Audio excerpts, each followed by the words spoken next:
Assalamualaikum warahmatullahi wabarakatuh. Alhamdulillah rabbil alamin.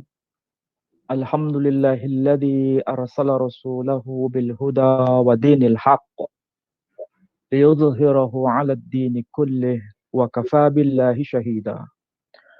Asyhadu an la ilaha illallah wahdahu la syarika lah wa asyhadu anna Muhammadan abduhu wa rasuluh la nabiyya ba'da. Saudara-saudara sekalian, pada malam ini kita akan mencoba untuk membedah persoalan yang sangat krusial di tengah-tengah umat, terutama umat Islam, dan saya kira ini terkait juga dengan konteks lintas agama. Dan pada malam ini kita akan mencoba untuk menalar ulang pernyataan-pernyataan orang yang bisa dikatakan ini sebagai tokoh besar dalam tanda kutip yang patut kita untuk nalar lagi. Sekali lagi saya tadi mengatakan harus kita nalar lagi argumentasi-argumentasinya, terutama dalam hal syarat-syarat kenabian yang telah diutarakan oleh beliau. Tentu saja para pemirsa agak penasaran siapa yang dimaksud tokoh yang akan dibedah pada malam ini. Beliau adalah Pendeta Syaifuddin Ibrahim, dan tokoh ini sangat vokal dalam rangka untuk mencoba menalar Islam dalam perspektif beliau sendiri.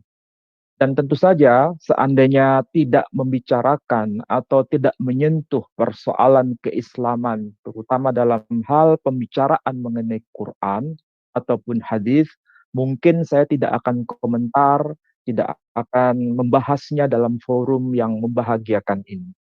Tapi karena juga mencakup persoalan mengutip ayat Quran dan hadis dalam rangka untuk argumentasi teologisnya, saya harus membahasnya secara akademik dalam forum ini. Itulah sebabnya tadi saya harus mengulang sekali lagi untuk menalar kembali pernyataan-pernyataan beliau, terutama dalam hal 5 syarat kenabian yang harus dipenuhi. Bila 5 syarat kenabian ini tidak dipenuhi, maka seseorang yang mengklaim dirinya sebagai nabi tidak layak disebut sebagai nabi. Itu konklusi yang beliau nyatakan. Jadi ada 5 syarat untuk membuktikan seseorang itu nabi atau bukan. Bila 5 syarat itu tidak dipenuhi, maka seseorang yang mengklaim dirinya sebagai nabi bukan sebagai nabi yang benar, tapi dianggap sebagai nabi yang palsu. Nah, apakah ini menyasar pada tokoh tertentu dalam teologi Islam? Saya kira iya. Dan beliau menyatakan itu secara gamblang dalam video. Nah, untuk itu saya berharap Pak Denditan bisa memutar videonya sebelum kita bahas satu demi satu dari argumentasi yang beliau lantarkan. Nabi Muhammad bilang, Yahudi pecah menjadi 71 golongan. Kristen pecah jadi 72 golongan. Islam pecah jadi 73 golongan. Ini nubuat Nabi Muhammad. Tetapi apa bukti? Yahudi sudah pecah ribuan, Kristen sudah berapa pecahannya, Islam juga pecah ribuan golongan. Mulai dari sejak Nabi sampai hari ini telah pecah berkeping-keping. Sampai ISIS sekarang ini, itu adalah pecahan karena melihat ayat dan urusan politik.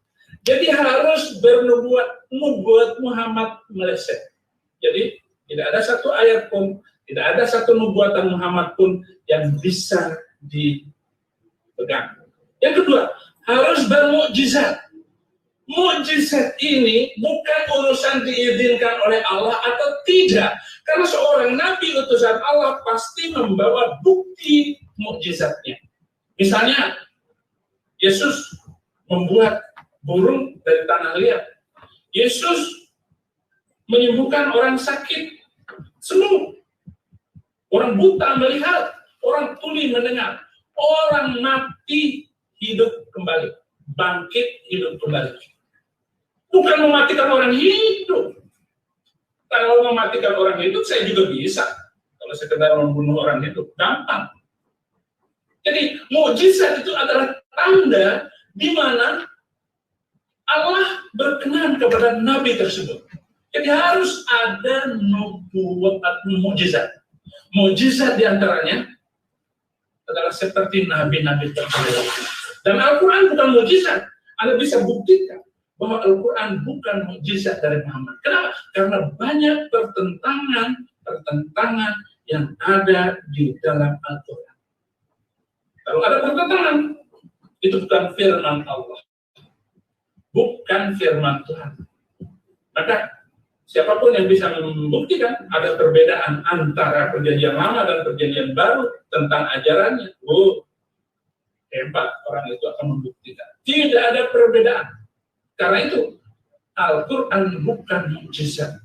Sama dengan orang Kristen tidak mengatakan Taurat itu mukjizat dari Musa. Tidak ada. Injil bukan mukjizat di dalam Kristen. Injil itu adalah Yesus itu sendiri yang bermukjizat dan menciptakan mukjizat. Jadi kitab suci bukan mukjizat. Apa bentuknya mukjizat? Tidak bisa dibuktikan. Jadi pertama dia harus dinubuatkan, yang kedua bernubuat, yang ketiga adalah bermukjizat. Punya mukjizat untuk ditunjukkan kepada orang-orang yang hidup pada waktu itu bahwa dia adalah nabi. Maka orang-orang Yahudi, orang-orang Nasrani, waktu Muhammad datang ditanya kepada Muhammad, selalu jawabannya tidak punya mukjizat. Kalau ada yang mengatakan Muhammad membuat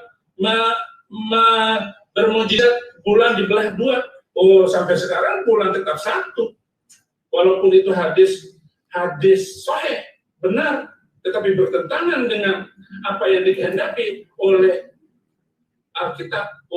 Bertentangan, berarti itu bukan mukjizat. Tidak ada mukjizat.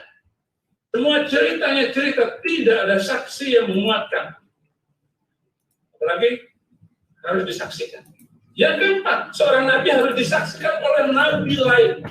Jadi pernyataan dari Pendeta Saifuddin Ibrahim untuk menetapkan seseorang itu layak disebut sebagai nabi atau bukan, ada kriterianya. Kriteria yang beliau tetapkan ada 5. Dan tentu saja melalui video itu kita sudah mendengar secara gampang 3 kriteria yang baru saja beliau lontarkan kepada halayak ramai untuk membuktikan bahwa 3 kriteria ini tidak bisa dipenuhi oleh seorang yang mengaku sebagai nabi yang bernama Muhammad Shallallahu Alaihi Wasallam. Saya belum membahas yang 2 lagi. Nanti kita akan lihat pada video selanjutnya. Jadi 3 syarat yang beliau nyatakan untuk mengatakan bahwa orang itu layak disebut nabi atau tidak. 3 syarat itu adalah 1, dia harus dinubuatkan. Kalau dia tidak dinubuatkan, maka dia bukan seorang nabi. Kedua, kalau dia tidak memiliki mukjizat, maka dia bukan seorang nabi. Ketiga, kalau dia tidak bernubuat, maka dia juga tidak layak disebut sebagai nabi. 3 kriteria ini sebetulnya harus berlaku universal dan tidak berlaku hanya untuk pribadi tertentu. Artinya kalau 3 syarat itu dikemukakan sebagai standar untuk mengatakan seseorang itu nabi atau bukan, maka berlaku secara umum. Siapapun orangnya yang mengaku nabi, kalau tidak memenuhi 3 kriteria ini, maka tidak layak disebut nabi. Nah, coba kita bicarakan sekarang. Kriteria pertama bahwa seseorang itu layak disebut nabi atau tidak, dianggap sebagai nabi yang benar atau nabi palsu, maka syaratnya adalah harus ada nubuat mengenai kedatangannya. Apakah ini berlaku hanya untuk Nabi Muhammad SAW atau kepada semuanya? Jawaban saya harus berlaku ke semuanya. Nah, coba kita perhatikan. Kalau kita merujuk pada Quran, kita jadikan Quran sebagai acuan yang paling primer dulu sebagai seorang Muslim. Apakah kedatangan beliau itu dinubuatkan oleh Nabi sebelumnya? Jawabannya iya, dinubuatkan oleh Nabi sebelumnya. Di mana itu bisa kita dapatkan? Di dalam surah As-Saff, surah 61 ayat yang ke-6. Tolong bisa ditampilkan di layar surah As-Saff, surah 61 ayat yang ke-6.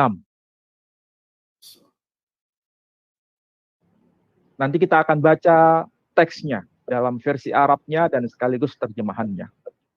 Ini adalah salah satu bukti bahwa beliau adalah seorang nabi yang telah dinubuatkan oleh nabi sebelumnya dalam konteks redaksi Quran. Dalam konteks redaksi Quran. Dan di layar itu kita bisa membaca ayatnya begitu tegas mengatakan wa qala Isa bin Maryam, dan ingatlah tatkala telah berkata Isa ibnu Maryam, yakni Isa ibnu Maryam dalam bahasa Arab. Ini sebetulnya arabisasi dari nama asing yang aslinya kalau dalam bahasa Arab beliau bernama Isa the Mesiho. Bagaimana yang termaktub di dalam teks Peshitta. Jadi nama beliau dalam teks Peshitta disebut dengan nama Isa the Mesiho. Dalam Quran disebut dengan nama versi Arabnya, yakni Isa ibnu Maryam. Apa yang dikatakan oleh beliau? Ya Bani Israel, wahai anak cucu Israel, wahai keturunan Israel. Inni Rasulullah ilaikum. Sesungguhnya aku adalah Rasul Allah bagi kalian semua. Musaddiqan lima baina yadayya minat Taurah. Yang membenarkan apa yang ada di tanganku, di tangan kalian, baina yadayya, apa yang ada di tangan ini, minat Taurah. Jadi kebenaran kitab Taurah. Wa mubasyiran bi rasuli ya'ti min ba'di, dan sekaligus memberikan kabar gembira setelahku seorang nabi, seorang rasul setelahku, min ba'di muhu Ahmad, yang namanya Ahmad.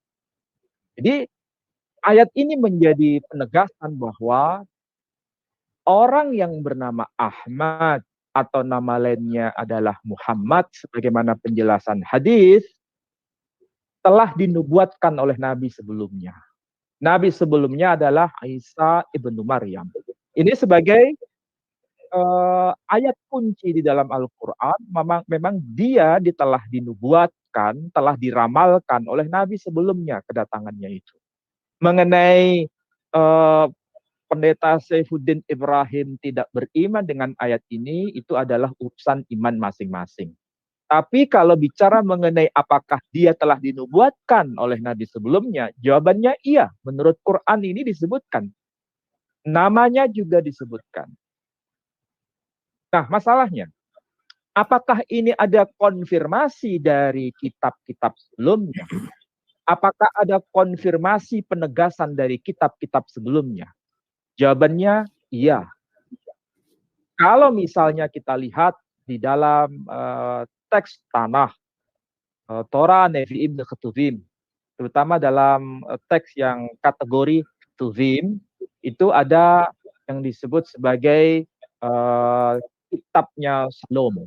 Kitabnya Salomo dikatakan teks yang sangat luar biasa karena di dalamnya menyebut nama itu. Meskipun kita tahu nama itu adalah nama bentuk lain di nama Ahmad. Apa itu? Di dalam teksnya dikatakan Hiko mamtaki mukul Muhammadin Zadodi wa Zara'i benut Yerushalayim. Saya kira semua tahu itu. Karena kalau kita lihat penjelasan ayat itu dibanding dengan ayat-ayat sebelumnya, itu konteksnya berkaitan dengan tokoh yang memiliki ciri khusus, yakni 1.000 orang. 1.000 orang. Dia memiliki keunikan di antara 1000 orang. Kalau dalam bahasa Indonesia disebutkan selaksa. Nah, 1000 orang ini sebagai penanda dia. Makanya kemudian pada konklusi ayat berikutnya disebutkan Muhammadin Zedodi Wazara'i Benot Yerusalem. Dialah Muhammadin Zedodi. Kalau Z itu hada, bukan hadihi. Kalau hada itu bentuk laki. Kalau hadihi bentuk perempuan. Di situ dikatakan Z bukan zot. Kalau Z itu hada. Kalau zot itu hadihi. Jadi yang disebut Muhammadin itu laki-laki. Zedodi dialah kekasihku, wazara'i dialah pemimpinku, benot Yerusalem, saksikan wahai putri-putri Yerusalem. Ini kalau kita bicara mengenai nama. Nah, kalau ini kita hubungkan dengan pernyataan selanjutnya. Kalau Nabi Muhammad SAW namanya tercantum dalam Quran dan juga tercantum dalam kitab sebelumnya. Meskipun ada yang mengingkari itu, bahwa itu tidak ada kaitan dengan nama Muhammad. Meskipun secara tegas di situ dikatakan Muhammadim, tidak ada seorang pun yang bisa menghapus nama itu. Meskipun ditafsirkan, ditahrif secara maknawi bahwa itu terkait dengan orang lain yang memiliki karakter Muhammadin, bukan menyebut pada proper name. Itu adalah tafsiran. Siapapun boleh menafsirkan itu. Tapi yang jelas istilah itu sampai sekarang masih abadi di dalam kitab Perjanjian Lama. Karena disebutkan Muhammadin. Nah, pertanyaannya sekarang, kita balik bertanya. Kalau itu diingkari, tidak merujuk kepada nama proper name yang saya maksud kepada nabinya umat Islam. Sekarang ada tidak nama Yesus atau nama Isa atau nama Yesus yang tercantum dalam Perjanjian Lama? Jadi ini berlaku pada dua-duanya. Kalau bisa ditunjukkan di dalam Perjanjian Lama mengenai nama dia, nama Yesus, nama Isa, atau nama Isa, atau nama Yehoshua, atau nama Yesus Kristus, dan lain sebagainya. Kalau ada, tolong tunjukkan di mana ayat itu ada berkaitan dengan nama beliau. Ternyata sampai hari ini tidak bisa ditemukan nama itu. Yang ada adalah nama Muhammadin. Meskipun mereka menolak itu terkait dengan Nabi umat Islam. Tapi yang jelas nama itu, istilah itu sampai sekarang masih ada. Mengenai tafsiran boleh saja. Ini berkaitan dengan dia telah dinubuatkan. Tapi ini juga akan berkembang pada kasus berikutnya.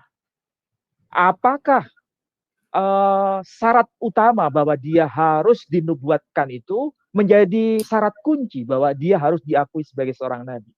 Pertanyaannya sekarang, ada orang lain yang di dalam kitab Bible, Perjanjian Lama sendiri, disebutkan sebagai nabi, tetapi tidak pernah dinubuatkan oleh nabi sebelumnya.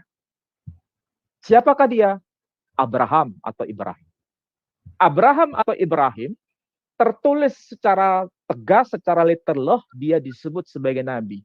Tapi masalahnya, pernahkah dia dinubuatkan sebagai seorang nabi oleh nabi sebelumnya? Jawabnya ada.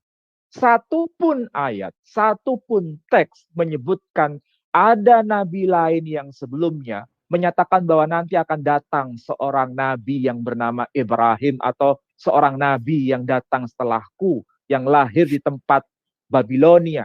Tidak ada satupun pernyataan begitu. Artinya kalau seandainya fakta membuktikan bahwa Ibrahim tidak pernah dinubuatkan oleh nabi sebelumnya, berarti kenabian Ibrahim gagal dalam konteks ini. Itu kalau berlaku umum. Kemudian, kalau kita juga melihat di dalam Injil Lukas misalnya ya, ada seorang nabiyah. Orang nabiyah. Nabiyah itu berarti seorang nabi tapi perempuan. Seorang nabi tapi jenis kelaminnya perempuan. Dan itu termaktub dalam Injil sendiri. Di dalam Injil Lukas berkaitan dengan tokoh yang saya maksud itu seorang perempuan yang hidup pada masa Kristus. Ialah bernama Hana dari suku Asher. Dia seorang perempuan dari suku Asher. Dia disebut orang Nabiyah. Bisa dilihat dalam Injil Lukas pasal yang kedua, pada perikop mengenai Yesus disunat dan diserahkan kepada Tuhan. Kemudian disebutkan dua nama itu, Simeon dan Hana. Hana itu adalah seorang Nabiyah. Pertanyaannya sekarang, apakah Hana ini seorang nabi? Jawabannya iya. Kalau dia seorang nabi, nabi perempuan, apakah dia pernah dinubuatkan kedatangannya oleh nabi sebelumnya? Bahwa dia akan menjadi seorang nabi? Jawabannya tidak ada. Tidak ada satu ayat pun yang menyatakan bahwa dia adalah seorang nabi oleh nabi-nabi sebelumnya. Tidak ada nubuatan mengenai kedatangan dia. Tidak ada satupun. Ini dua contoh.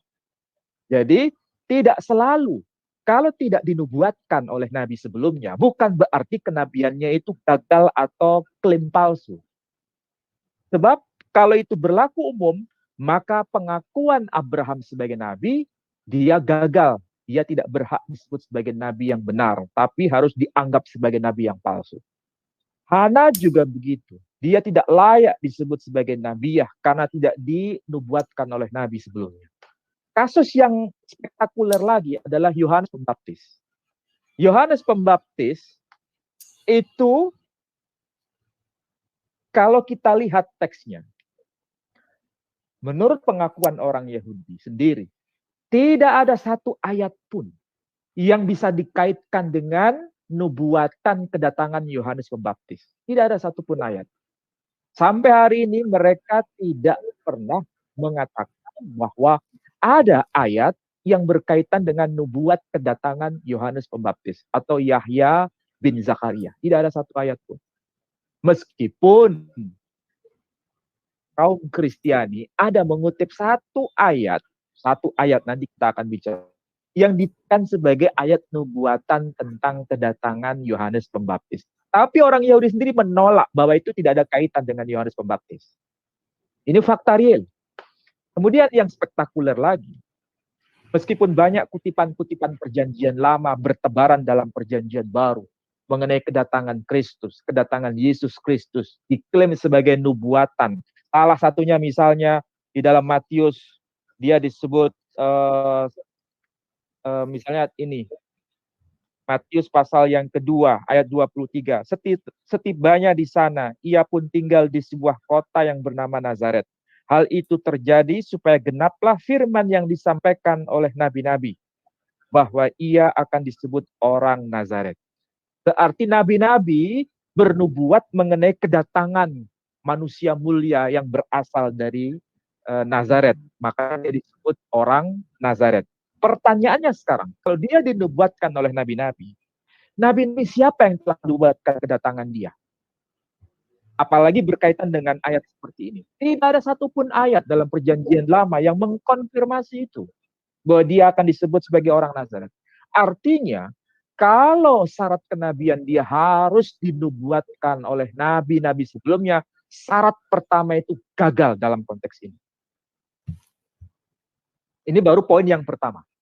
Poin yang kedua, dia harus memiliki mukjizat. Nah, ini menarik sebetulnya. Kalau dia harus memiliki mukjizat, tentu kita harus mulai dari teks yang mungkin ada kedekatan secara kebahasaan. Karena bahasa Arab dengan bahasa Aramaik, dengan bahasa Syriak itu banyak kemiripan istilah. Sehingga kalau ini dikonfirmasi dengan Quran, itu sama. Kalau mengenai istilah surta, ya, istilah surta. Kalau dalam bahasa Arab itu sebanding dengan istilah surah.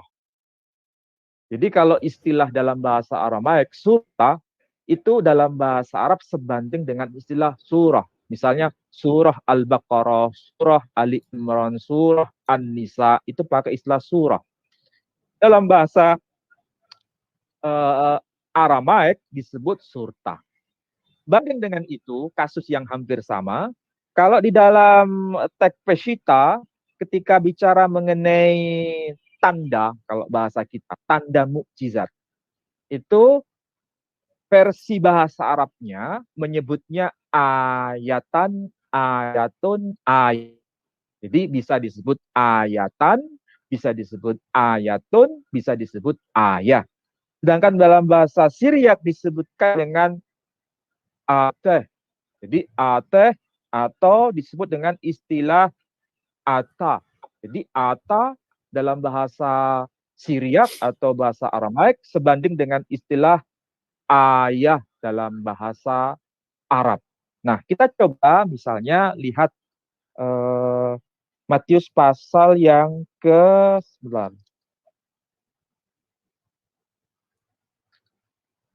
Mengenai tanda Nabi Yunus. Coba bisa dicek ya. Matius Pasal yang ke-12. Ya. Coba ditampilkan Pak Dendi. Siapa? Pasal yang 12. Ayat yang ke-29. Tolong ditampilkan di layar. Ya. 39 atau 29, Pak? 29. 39 kan? Pasal 12 ayat 29. Oh iya.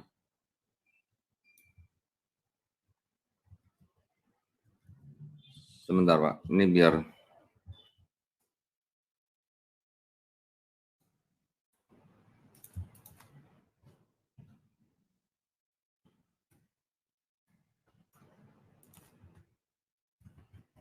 Matius 12, 29. Ya, sudah Pak. Sebentar Pak ya, sebentar. Itu kalau dalam teks bahasa Indonesianya, kalau dibaca begini. Tetapi jawabnya kepada mereka, angkatan yang jahat dan tidak setia ini menuntut suatu tanda. Ada istilah tanda di situ yang dipakai. Dalam teks terjemahan An Ocean atau Celeber, ya, itu menggunakan bukan istilah tanda, tapi menggunakan istilah alamat. Alamat atau tanda. Jadi angkatan yang jahat dan tidak setia ini menuntut suatu tanda. Tetapi kepada mereka tidak akan diberikan tanda selain tanda Nabi Yunus. Jadi konteks peristiwa ini, orang-orang Farisi dan ahli Taurat itu meminta tanda mukjizat dari Yesus. Meminta tanda mukjizat. Meminta mukjizat di hadapan Yesus. Tapi Yesus tidak mengabulkan. Tidak mengabulkan. Tidak langsung yang diminta itu dituruti oleh Yesus sendiri. Tapi dia mengatakan ada satu tanda. Tanda mukjizat di situ. Apa itu? Mengenai tanda mukjizat seperti Yunus. Tinggal di dalam perut ikan 3 hari 3 malam. Nah, yang menarik di sini, kita lihat yang versi bahasa Syriak. Ini kebetulan saya punya teks yang disebut Al-Ahdul Jadid Suryani. Al-Ahdul Jadid Suryani. Tarjamah Bainas Sutur Suryani Arabi. Ini terjemahan interlinier bahasa Suryani, bahasa Aramaik, dan bahasa Arabnya. Ini teksnya. Dan ini ada juga bahasa Prancisnya. Lu Nouveau Testament Le Peshitta interlinier Syriak Arab. Nah, pada Matius pasal yang ke-12, ayat yang ke-29 dikatakan begini. Huden ana ve emar lehon. Ya, kalau diterjemahkan, tetapi jawabnya kepada mereka. Syarbeta bishta, angkatan yang jahat, begayarta, dan tidak setia ini, ataba'ata. Ataba'ata, menuntut suatu tanda. Ataba'ata. Ingat istilah ata sebanding dengan istilah ayatan dalam bahasa Arab. Nanti kita konfirmasi Alkitabul Muqaddas, Bible bahasa Arab, ketika menyebut ata atau tanda dalam bahasa Syriak, bahasa Arabnya disebut ayah. Nanti kita lihat. Jadi bukan tafsiran saya. Jadi sekali lagi, Sarbeta bishta, angkatan yang jahat, wegayarta, dan tidak setia ini, ataba'ta, menuntut suatu tanda. We'atalo titheflah, tetapi kepada mereka tidak akan diberikan tanda. illa atadeyonan nebiya, kecuali tanda Nabi Yunus. Saya katakan apa itu? Illa atadeyonan nebiya, kecuali tanda Yunus sang nabi. Kalau secara harfiah begitu. Deyonan nebiya, kecuali tanda Nabi Yunus. Nah, betul tidak bahwa istilah ate atau ata itu sama dengan ayatun atau ayatan dalam bahasa Arab? Ini kita punya Alkitabul Muqaddas. Alkitabul Muqaddas, kitab suci Bible, Alkitab kaum Kristiani dalam versi bahasa Arabnya. Kita cek ya. Mas Rizky punya nggak yang versi bahasa Arab? Yang Van Dyck saya ada, Pak. Ya. Yang Van Dyck, cuma coba cek. beda ya dengan Alkitabul Muqaddas, Pak. Sama. Karena yang saya punya juga Van Dyck. Versi Van Dyck sama. Semua yang versi bahasa Arab disebutkan sama. 12:29. Dikatakan hal yang sama. 29 toh. 12 29. 39. Oh iya, sorry. 39. Nah, 12:39 saya cek di sini ya. 39. Matius 12. Oh, ini Markus, bentar. Salah buka saya. Matius 12 39:40, Pak. 39. Nah, di sini dikatakan begini.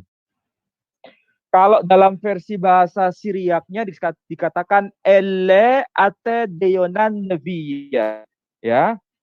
Kalau di sini dikatakan yang versi bahasa Arab wala yu'ta lahu ayatun illa ayata yunanan nabi.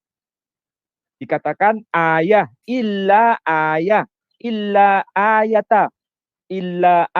yunan an-nabi, kecuali ayat tanda mukjizat Yunan sang nabi, yakni Yunus, Nabi Yunus. Kalau bahasa Siriaknya, Arameknya, elle ate deyonan nabiya. Berarti istilah ata dalam bahasa Siriak sebanding dengan istilah ayah dalam bahasa Arabnya atau ayata dalam bahasa Arabnya. Ini Alkitab bahasa Arab ini. Tertulis begitu. Berarti ini bukan tafsiran saya. Ini pernyataan resmi kekristenan Arab ketika bicara mengenai tanda, itu maksudnya sama dengan ayata. Nah, di Quran juga sama. Apakah Nabi Muhammad itu tidak punya tanda? Pertanyaannya sekarang. Kita lihat, apakah Nabi Muhammad itu tidak punya mukjizat sekarang? Kita lihat ya. Bentar.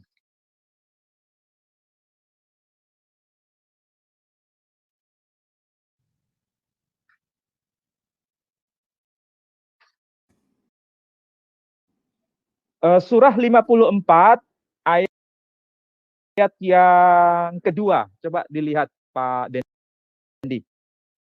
542 ya, Pak ya? Ya. 542. Ya, ini sebentar, Pak.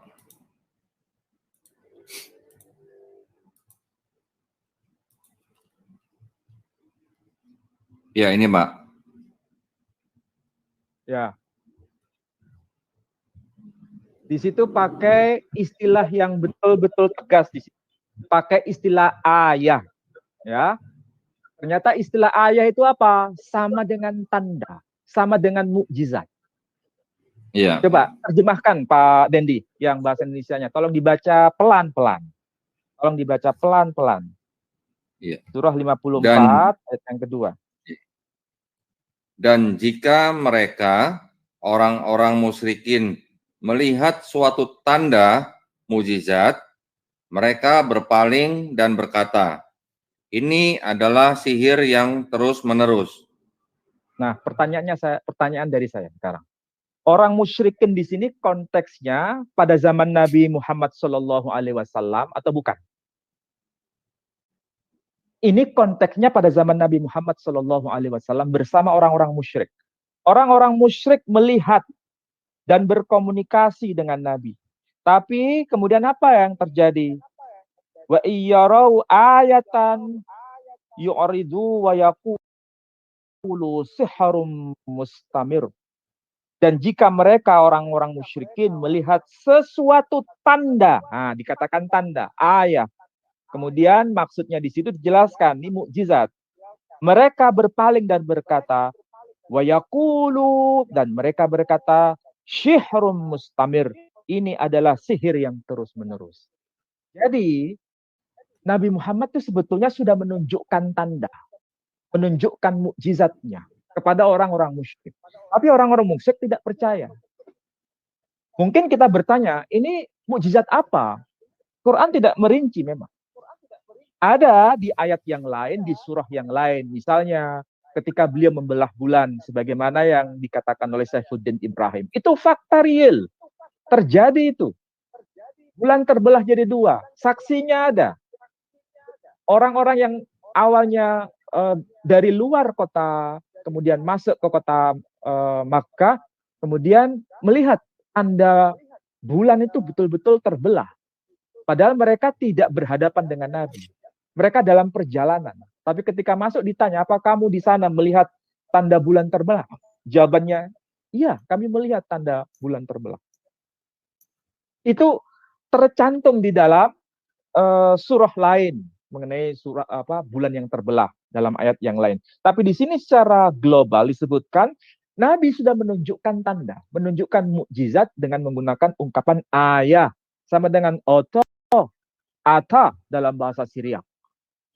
Kalau konteksnya perjanjian baru, dia diminta untuk memberikan tanda, ayah, tanda, atau ata, tapi beliau menolak, kecuali tanda Nabi Yunus yang akan terjadi di masa depan. Artinya, itu sama dengan konteks Quran ketika bicara mengenai ayah. Jadi, kayaknya Saifuddin Ibrahim itu memang lemah dalam hal bahasa Arabnya, nggak ngerti, tidak paham apa maksud dari ayatan, ayatun dalam versi bahasa Arab. Baik itu versi Quran ataupun versi Alkitabul Muqaddas versi bahasa Arab. Alkitab bahasa Arab, dia nggak paham. Apalagi dalam konteks bahasa Syriak, bahasa Aramaik, dia tidak paham. Padahal yang dimaksud tanda di situ sama dengan mukjizat. Nah, masalahnya begini. Klaim mukjizat dan bukan mukjizat atau klaim istilahnya klaim sebagai mukjizat dan sihir itu sebetulnya perspektif. Maksud saya begini. Mukjizat itu sesuatu yang supranatural. Sesuatu yang di luar nalar. Sihir itu juga sesuatu yang di luar nalar. Dua-dua itu merupakan makna teologis.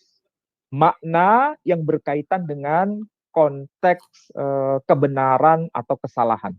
Tapi konklusinya satu, itu perbuatan ajaib. Kalau menggunakan istilah perbuatan ajaib, itu netral. Tapi kalau kita menggunakan istilah mukjizat ataupun sihir, itu sudah ada unsur subjektivitas dalam konteks agama. Ya, kenapa saya mengatakan begitu? Karena bagi satu orang atau satu kelompok, sesuatu yang sifatnya mukjizat bisa dikatakan sebagai sihir. Atau sesuatu yang sifatnya sihir bisa dikatakan sebagai mukjizat oleh kelompok lain. Jadi ini tergantung perspektif.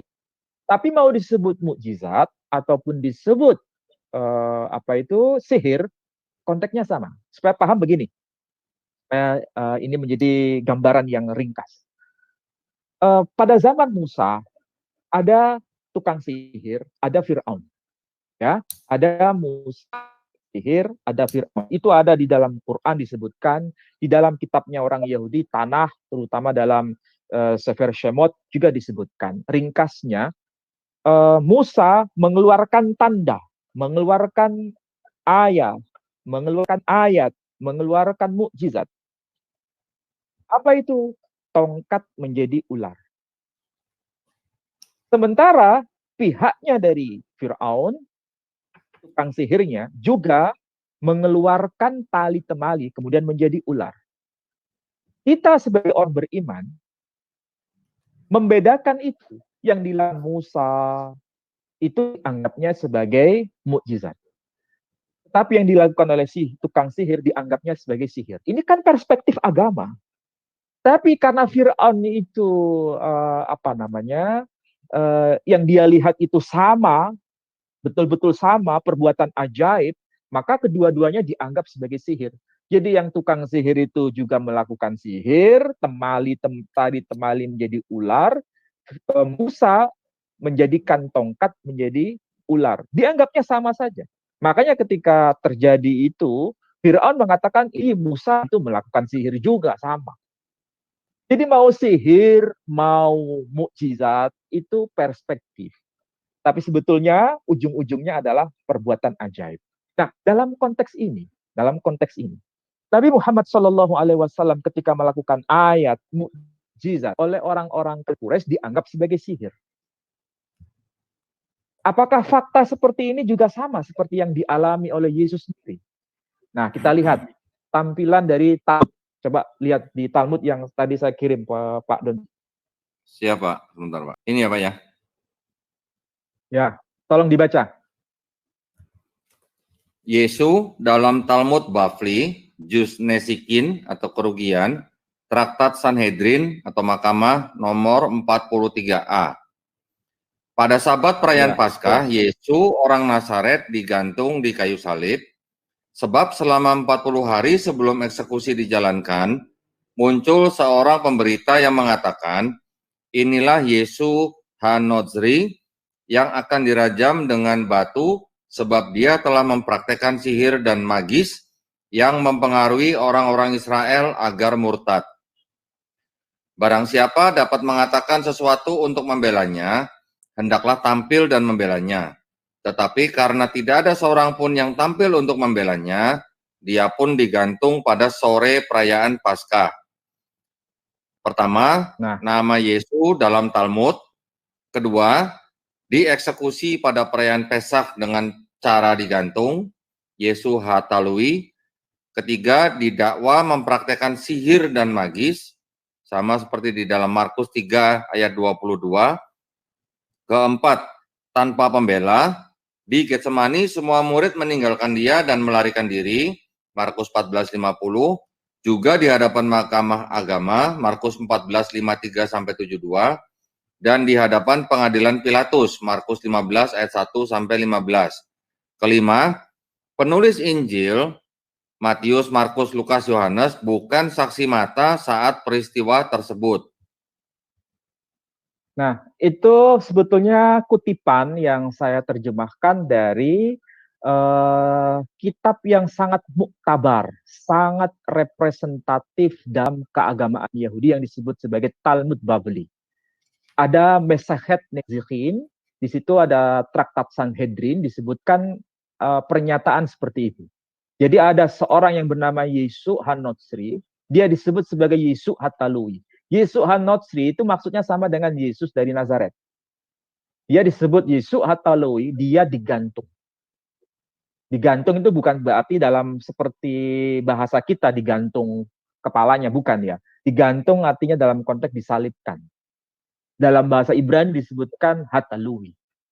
Nah, kenapa sampai begitu? Karena dia dianggap sebagai orang yang menyebabkan bangsa Israel menjadi murtad. Karena dia melakukan tindakan ajaib dan di situ diklaim sebagai tindakan melakukan sihir. Ini perspektif siapa? Perspektif Yahudi terhadap kekristenan. Jadi ini sekali lagi perspektif. Perspektif Yahudi ketika melihat tanda ajaib, perbuatan ajaib yang dilakukan oleh Yesus Han-Nozri, dianggapnya sebagai sihir saja, bukan sebagai mukjizat. Nah, hal ini dikonfirmasi juga di dalam Markus pasal 3 ayat 22, dia didakwa sebagai pelaku sihir, pelaku magis, bukan pelaku mukjizat. Tapi sekali lagi saya katakan, mau disebut mukjizat, mau disebut sihir, itu sebetulnya sama, perbuatan ajaib. Karena perspektifnya yang satu beriman, yang satu tidak beriman, maka muncul istilah sihir atau muncul istilah mukjizat. Dalam Quran juga sama, ketika orang itu tidak beriman kepada Nabi dikatakan sebagai sihir. Tapi mereka yang beriman itu mukjizat. Artinya beliau melakukan perbuatan ajaib. Sama seperti Yesus, melakukan perbuatan ajaib. Ini saya berikan contoh Nabi Muhammad SAW melakukan perbuatan ajaib. Yesus juga melakukan perbuatan ajaib. Musa juga melakukan perbuatan ajaib. Artinya kriteria yang ditetapkan oleh Saifuddin Ibrahim bahwa seorang nabi harus punya mukjizat, berarti Nabi Muhammad SAW lolos dalam kriteria yang kedua. Tapi ini juga bermasalah. Kenapa bermasalah? Apakah setiap nabi itu memiliki mukjizat? Apakah setiap orang sebagai nabi itu harus memiliki mukjizat? Ternyata ada nabi yang tidak memiliki mukjizat, tapi diakui sebagai nabi. Dan itu termaktub dalam kitab agama Nasrani sendiri. Siapakah dia? Yohanes Pembaptis. Yohanes Pembaptis diakui sebagai nabi. Coba lihat Pak Dondi, Injil Lukas ya. Injil Lukas. Lukas yang bahasa Indonesia saja. Supaya gampang dan bisa diikuti yang lain-lain. Ya, Lukas berapa, Pak? Injil Lukas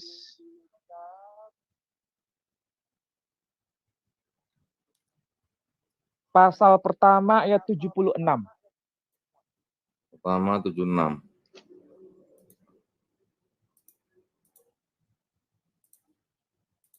Lukas pasal 1 ayat 76. Ya. Coba tolong dibaca. Disebut nabi ya, Pak. Dan engkau. Ya. Ya. Dan engkau ya? Hai anakku, akan disebut Nabi Allah yang Maha Tinggi, karena engkau akan berjalan mendahului Tuhan untuk mempersiapkan jalan baginya. Nah, sekarang kita langsung saja untuk mendiskusikan ayat ini. Siapa yang dimaksud dengan anakku di sini? Yohanes Pembaptis, Pak. Nah, anaknya Zakaria. Yohanes, Karena Pak. ini nyanyian pujian Zakaria. Jadi Zakaria punya anak yang namanya Yohanes Pembaptis. Zakaria menyebut Yohanes Pembaptis dengan sebutan hai anakku, akan disebut Nabi Allah yang Maha Tinggi. Berarti Yohanes Pembaptis nabi atau bukan? Nabi, Pak. Nabi. Pertanyaannya sekarang, apakah dia punya mukjizat? Tolong tunjukkan satu bukti kalau dia punya mukjizat. Kalau seandainya kriteria seorang nabi itu harus punya mukjizat, sebagaimana pernyataan Saifuddin Ibrahim. Buktikan bahwa Yohanes punya mukjizat. Satu saja. Kalaupun saya bisa buktikan, dia punya mukjizat ketika dia mukjizatnya itu membaptiskan di Sungai Yordan. Itulah mukjizat terbesar Yohanes Pembaptis. Mukjizat terbesar di Sungai Yordan apa dekat Sungai Yordan, Pak? Jadi mukjizat besar seorang nabi yang bernama Yohanes Pembaptis adalah dia membaptiskan Tuhan di Sungai Yordan. Kalau itu disebut mukjizat. Tapi kalau seandainya tidak disebut mukjizat, tolong tunjukkan mana buktinya mukjizat yang pernah dilakukan oleh Yohanes Pembaptis. Saya minta dengan hormat buktikan itu. Kalau seandainya tidak bisa dibuktikan, berarti kriteria yang dibuat oleh Saifuddin Ibrahim, seorang nabi harus punya mukjizat, berarti gugur standar itu. Ini kita baru bicara dua standar. Standar yang ketiga, dia harus bernubuat. Apakah betul Yesus itu bernubuat? Apakah selalu nubuatnya itu terjadi? Nah, ini kita diskusikan. Boleh nyumbang nggak, Pak? Nah, boleh. Silakan. Supaya nggak saya terus yang bicara. Ayo, coba. Iya, Pak. Nyumbang dikit, Pak. Nah. Sebentar, Pak. Ini ada nubuat Yesus, Pak, nih, Pak. Ya, gimana? Di Matius 16 Berarti ayat 28. dia bernubuat, ya. Ya. Hah? Kan dia tulis ya, coba. Matius 16 28, Pak. Ya. Aku berkata kepadamu, sesungguhnya di antara orang yang hadir di sini, berarti Yesus ngomong kan masih ada orang di depannya nih, Pak. Ya. Ada yang tidak akan mati sebelum mereka melihat Anak Manusia datang sebagai Raja dalam kerajaannya. Ya. Berarti ini kan nubuat Yesus Kristus. Nubuat kan? Iya. Berarti dia kan bernubuat. Ya, tapi nubuatnya terjadi atau enggak? Tidak. Kalau begitu, Mati semua apa murid-muridnya, yang Pak. dikatakan oleh Saifuddin Ibrahim bahwa seorang nabi kriterianya itu harus bernubuat dan nubuatnya tidak boleh gagal. Kalau ayat yang termaktub dalam Matius 16 ayat 28, ini membuktikan apa yang dinyatakan Ibrahim itu betul atau keliru. Keliru, Pak. Ngawur, Pak. Berarti ini Saifuddin Ibrahim tidak pernah baca kitab sucinya sendiri. Belum, Pak. Dia belum baca, Kriteria yang Pak. dia apa? Ya, dia belum baca mungkin khilaf atau apa, sehingga kriteria itu dia Iya. bangun sedemikian rupa untuk menyatakan bahwa Muhammad tidak layak disebut sebagai nabi. Kalau Yesus itu nabi layak, kenapa? Dia bernubuat. Tapi masalahnya ketika dia bernubuat, meleset dia nubuatnya. Karena dikatakan apa? Sesungguhnya di antara orang yang hadir di sini, yang bersama-sama dengan Kristus Yesus waktu itu, ada yang tidak akan mati sebelum mereka melihat anak manusia yang manusia datang sebagai raja dalam kerajaannya. Siapa yang dimaksud anak manusia di sini? Dia sendiri. Masalah Yesus, sampai Pak. hari ini dia belum Yesus. datang. Sampai hari ini Yesus itu sebagai anak manusia dia belum datang. Tetapi orang-orang yang sezaman dia dengan beliau sudah meninggal semua. Padahal dia berkata, orang ada di antara orang yang hadir di sini, berarti ini nubuatannya meleset.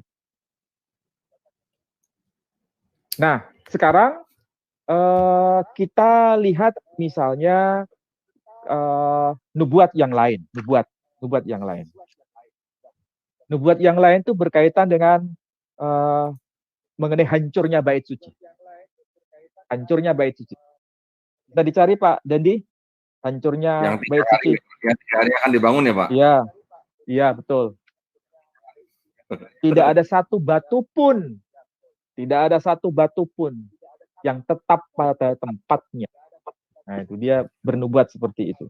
Orang-orang yang lewat di sana menghujat dia dan sambil menggelengkan kepala. Mereka berkata, "Hai engkau yang mau merubuhkan bait suci dan mau membangunnya kembali dalam 3 hari, selamatkanlah dirimu jikalau engkau anak Allah. Turunlah dari salib itu." Ya, kalau ayat ini menegaskan ulang sebetulnya pernyataan beliau sebelumnya bahwa tidak ada satu batu pun yang ada pada tempatnya mengenai bait suci pada perikop yang sebelumnya. Dan ini dikukuhkan kembali oleh pernyataan orang Yahudi. Hai engkau yang mau merobohkan bait suci. Maksudnya yang meramalkan mengenai robohnya bait suci itu. Ini kan kalau dia meramalkan tentang robohnya bait suci atau menubuatkan tentang robohnya bait suci. Ketika dia bicara seperti itu, bait suci sudah roboh atau belum? Belum roboh. Baru tahun 70 itu roboh. 70 Masehi. Baru tahun 70 roboh. Ya, 70 Masehi roboh. Pada waktu itu di bawah kepemimpinan Kaisar Titus waktu itu. Berarti nubuatannya terjadi enggak? Ya, Tidak. terjadi. Tidak, Pak. Terjadi nubuatannya. Hah? Oh, terjadi, maksudnya tahun 70-nya baru terjadi. 70 tahun kemudian maksudnya. Iya, bukan 70 tahun kan dia 70 tahun kemudian berarti, Pak. Beliau kan 33. Iya. 30 Berarti mulai pelayanan, tahun pelayanannya itu usia 33. Kemudian menurut Kristen kan beliau disalib usia 33. Berarti tahun 70 roboh. Ya, sekian tahun baru roboh. Berarti nubuatannya terjadi enggak? Terjadi. Ya, terjadi, Pak. Ya, berarti dia masuk enggak ke kriteria dia nubuatannya benar bahwa bait suci akan dirobohkan?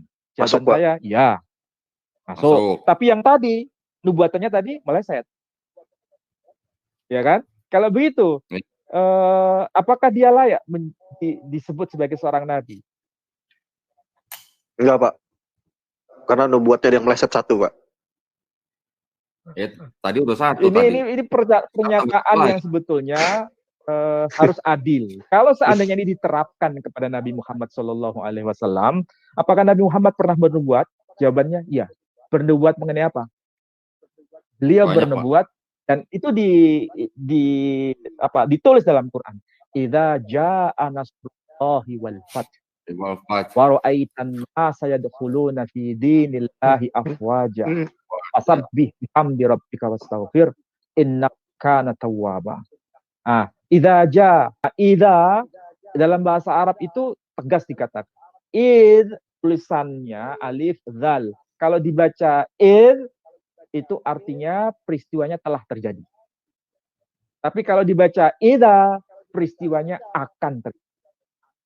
Ketika Nabi membaca atau mendapatkan wahyu idza jaa nasrullahi wal fath, dan apabila telah datang pertolongan Allah. Di sini fath mengenai Fathu Makkah. Jadi Fathu Makkah itu belum terjadi. Ayat ini sudah turun. Ketika Nabi menerima ayat ini, peristiwa Fathu Makkah belum terjadi. Berarti penggenapannya itu baru tahun berikutnya.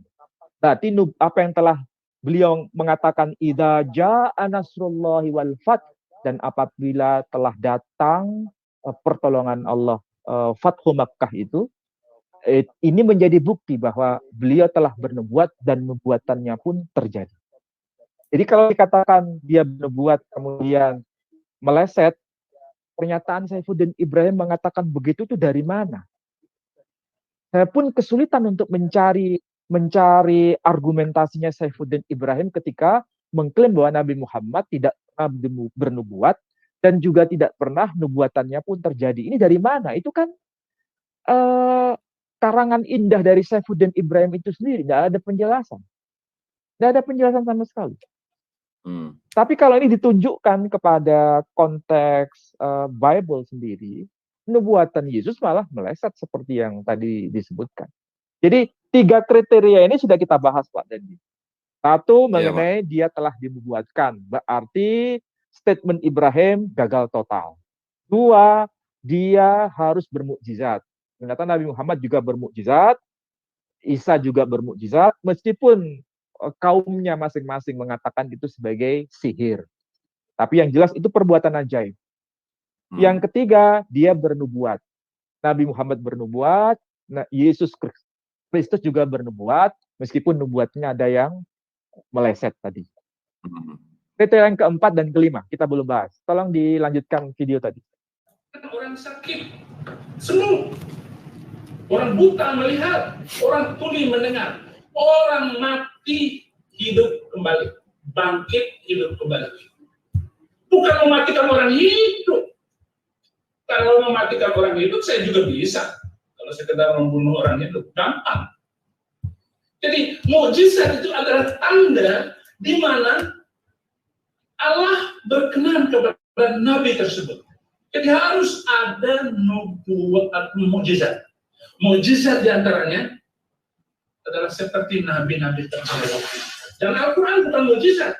Anda bisa buktikan bahwa Al-Quran bukan mukjizat dari Muhammad. Kenapa? Karena banyak pertentangan yang ada di dalam Al-Quran. Kalau ada pertentangan, itu bukan firman Allah, bukan firman Tuhan.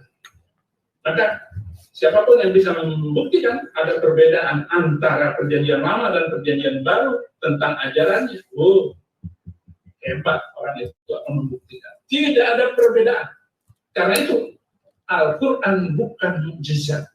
Sama dengan orang Kristen tidak mengatakan Taurat itu mukjizat dari Musa. Tidak ada. Injil bukan mukjizat di dalam Kristen. Injil itu adalah Yesus itu sendiri yang bermukjizat dan menciptakan mukjizat. Jadi kitab suci bukan mukjizat. Apa bentuknya mukjizat? Tidak bisa dibuktikan. Jadi pertama dia harus dinubuatkan, yang kedua bernubuat, yang ketiga adalah bermukjizat. Punya mukjizat untuk ditunjukkan kepada orang-orang yang hidup pada waktu itu bahwa ia adalah nabi. Maka orang-orang Yahudi, orang-orang Nasrani, waktu Muhammad datang ditanya kepada Muhammad, selalu jawabannya tidak punya mukjizat. Kalau ada yang mengatakan Muhammad membuat bermukjizat bulan dibelah 2, sampai sekarang bulan tetap 1. Walaupun itu hadis hadis sahih, benar, tetapi bertentangan dengan apa yang dikehendaki oleh Alkitab. Oh, bertentangan, berarti itu bukan mukjizat. Tidak ada mukjizat. Semua ceritanya cerita, tidak ada saksi yang menguatkan. Apalagi harus disaksikan. Yang keempat, seorang nabi harus disaksikan oleh nabi lain. Sehingga kalau dia melakukan kesalahan, nabi itu akan menegur orang tersebut. Bahwa ajaran kamu salah, ajaran kamu menyimpang. Oleh karena itu kamu harus kembali, kamu harus bertobat, hai nabi. Atau memang itu nabi palsu. Muhammad tidak ada saksi nabi. Tidak ada nabi lain yang menyaksikan Muhammad sebagai nabi. Nah, semua nabi dalam perjanjian lama dan perjanjian baru, ada nabi lain yang menyaksikan minimal satu nabi. Bahwa dia punya mukjizat, bahwa dia bisa bernubuat, bahwa dia memang dinubuatkan, bahwa hidup dia adalah hidup sesuai dengan apa yang diperintahkan oleh Tuhan. Yang kelima, syarat seorang nabi, dia harus dari Bani Israel. Dan Muhammad bukan Bani Israel. Muhammad bukan Bani Israel. Dia adalah Bani Arab. Itu sebabnya Muhammad bukanlah seorang nabi. Tapi memang ajaran itu sudah terlampau cepat menyebar kemana-mana. Dan kuncinya adalah karena pedang. Kristen agama kasih, Yesus tidak pernah membawa pedang. Jangankan pedang, pisau dapur saja tidak pernah dibawa oleh Yesus Kristus untuk menakuti orang supaya ikut dia. Tapi Muhammad ada 27 kali peperangan. Muhammad adalah panglima perang. Artinya, apa yang kita saksikan dari sejarah. Dan ini hebatnya sejarah Islam. Seluruh hari-hari Muhammad bisa diikuti.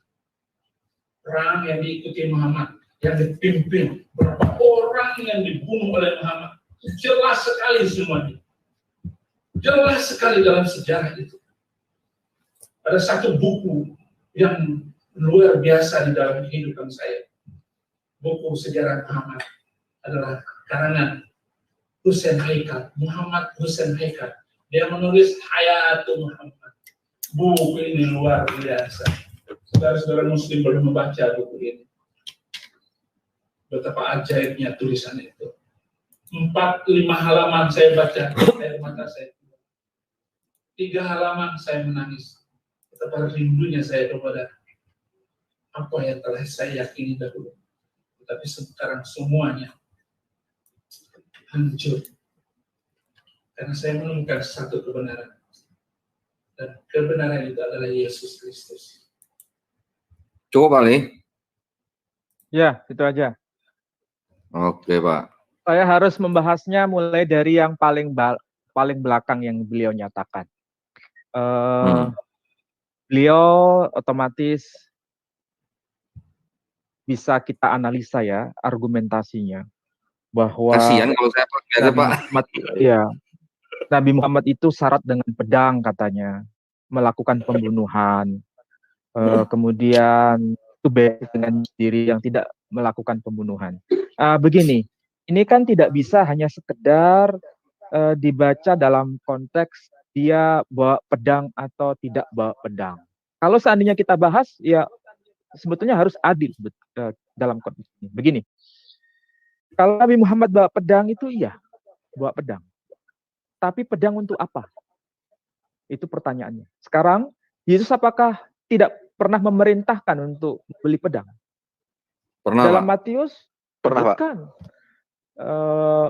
Juallah apa yang kamu miliki, kemudian belilah pedang. Pertanyaannya sekarang, kalau beliau memerintahkan untuk membeli pedang, apakah pedang itu untuk membelah kayu, atau pedang itu untuk mengiris kue ulang tahun? Kan Ngiris tidak bawang, mungkin. Pak. Ngiris bawang, Pak. Apakah mungkin Untuk ngiris kuping, pedang Pak. itu untuk mengiris bawang atau mengiris sayur? Kan tidak mungkin. Pedang itu dalam rangka untuk pembelaan. Sebagaimana Nabi membawa pedang itu ya, tapi untuk apa? Untuk pembelaan. Pembelaan apa? Beliau ketika melakukan pembelaan. Coba lihat ya dalam konteks sejarah. Beliau perang itu di mana? Beliau tidak pernah perang keluar dari wilayah Madinah. Artinya apa? Beliau berperang sekian kali itu bukan di luar kota Madinah. Berarti kalau bukan di luar kota Madinah, berarti peperangan yang dialami oleh Nabi itu bukan peperangan menyerang, tapi peperangan mempertahankan diri. Defend. Salah satunya berkaitan dengan perang Khandaq. Perang Khandaq, apakah Nabi ikut berperang? Iya, Nabi ikut berperang. Tapi coba, Nabi memerintahkan para sahabat untuk membuat parit mengelilingi kota Madinah. Supaya apa? Supaya orang yang menyerang Madinah tidak bisa melewati itu. Dan itu dilestarikan dalam sejarah. Sampai sekarang tempat parit itu sampai sekarang masih ada di sekitar Madinah itu. Artinya apa? Perang yang dilakukan Nabi bukan perang untuk menyerang, tapi perang untuk mempertahankan diri. Sekarang saya menuntut bukti kepada Saifuddin Ibrahim. Mana buktinya Nabi berperang di luar kota Madinah? Justru tidak pernah ada. Artinya apa? Peperangan Nabi dilakukan sebagai bentuk defensif, bertahan, bukan untuk ofensif, menyerang. Dan itu saya kira wajar. Dan hal seperti ini juga dilakukan oleh Nabi yang lain. Nabi Musa juga begitu. Bahkan lebih dari itu. Kalau saya katakan lebih dari itu, mungkin saya harus hati-hati mengatakan. Karena memang yang dilakukan Musa bukan hanya defensif, tapi juga ofensif. Yang dilakukan oleh Musa ataupun penggantinya juga ofensif.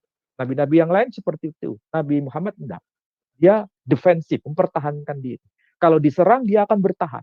Nah, nggak mungkin bertahan hanya menggunakan sendok, dengan menggunakan garpu.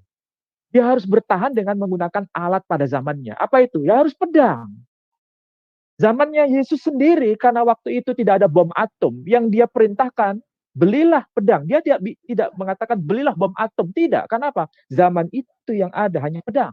Untuk mempertahankan diri.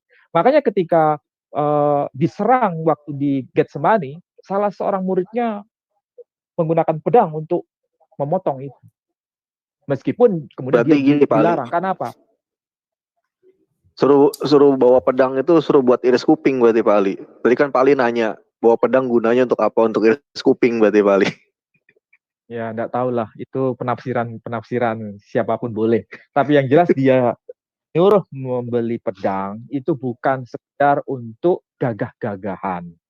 Bukan untuk bermegah, tapi untuk mempertahankan sebetulnya. Tapi karena kondisi zaman itu, pengikutnya sangat sedikit.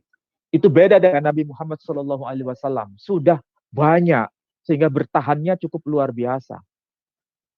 Nabi Isa bertahan hanya beberapa gelintir orang. Murid-muridnya cuma beberapa orang. Dan itu dakwahnya cuma 3 tahun. Jadi nggak mungkin dia melakukan tindakan defensif yang seperti Nabi Muhammad SAW. Jadi apa yang dikatakan Saifuddin Ibrahim ini bermasalah secara historis, bermasalah secara teologis, bukan hanya dari perspektif Islam, perspektif Kristen sendiri. Ketika bicara mengenai pedang, itu tidak bisa dinafikan. Karena kosakata pedang sampai hari ini tetap ada, dan itu terkait dengan perintah Yesus sendiri untuk membeli pedang. Pedang rohani, itu Pak. Yang harus saya tidak bisa dimaknai rohani, itu kan penafsiran yang liar. Kalau ditafsirkan rohani, Nabi berperang sekian kali, itu juga peperangan rohani. Kan ada sunat rohani, apa begitu? Rohani, Pak. Ya, peperangan rohani Nabi Muhammad juga peperangan rohani sekian lama. Apa begitu maksudnya? Ini kan penafsiran liar. Jadi kalau Nabi Muhammad dikatakan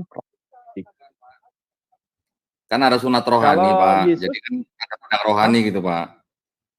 Ya, itu kan ada sunat rohani, Pak.